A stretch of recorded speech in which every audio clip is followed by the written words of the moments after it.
I'm Dr. Om Ganda from the Joslin Diabetes Center and Harvard Medical School in Boston, Massachusetts, USA.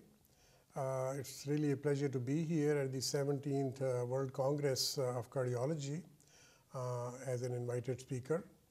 I'm very thankful to Dr. Kimchi for extending this kind invitation for me to speak. I'm the director of the lipid clinic at the Joslin Diabetes Center, and tomorrow on Monday in the morning I'll be speaking about a study that we have done on looking at the discrepancy between the currently recommended goals of LDL cholesterol and non-HDL cholesterol and compare them with ApoB levels in patients with hypertriglyceridemia and diabetes.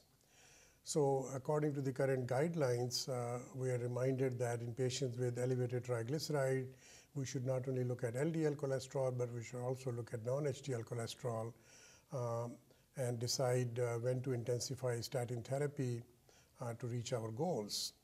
However, it is also known that ApoB is a much better indicator of lipoprotein particle number, which is not really quite equivalent to what we learned from looking at looking at non-HDL cholesterol. So there are some studies already that have been published that show that ApoB gives us more useful information compared to non-HDL cholesterol. But this is not yet part of the guidelines, and there remains quite a bit of controversy. In fact, the meta-analysis of lipid trials recently published has suggested that non-HDL cholesterol gives us the same information as ApoB levels do.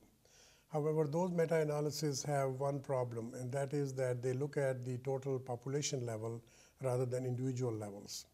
And what we're trying to show in our study is that at the individual level, there's a fair amount of discrepancy, so that non-HDL cholesterol can be high, and yet ApoB level may not be high in some patients, whereas the reverse is also true, that you could be in the goal for non-HDL cholesterol, yet the ApoB goal is yet not reached. In such patients, intensifying statin therapy to reach the ApoB goal would be more useful.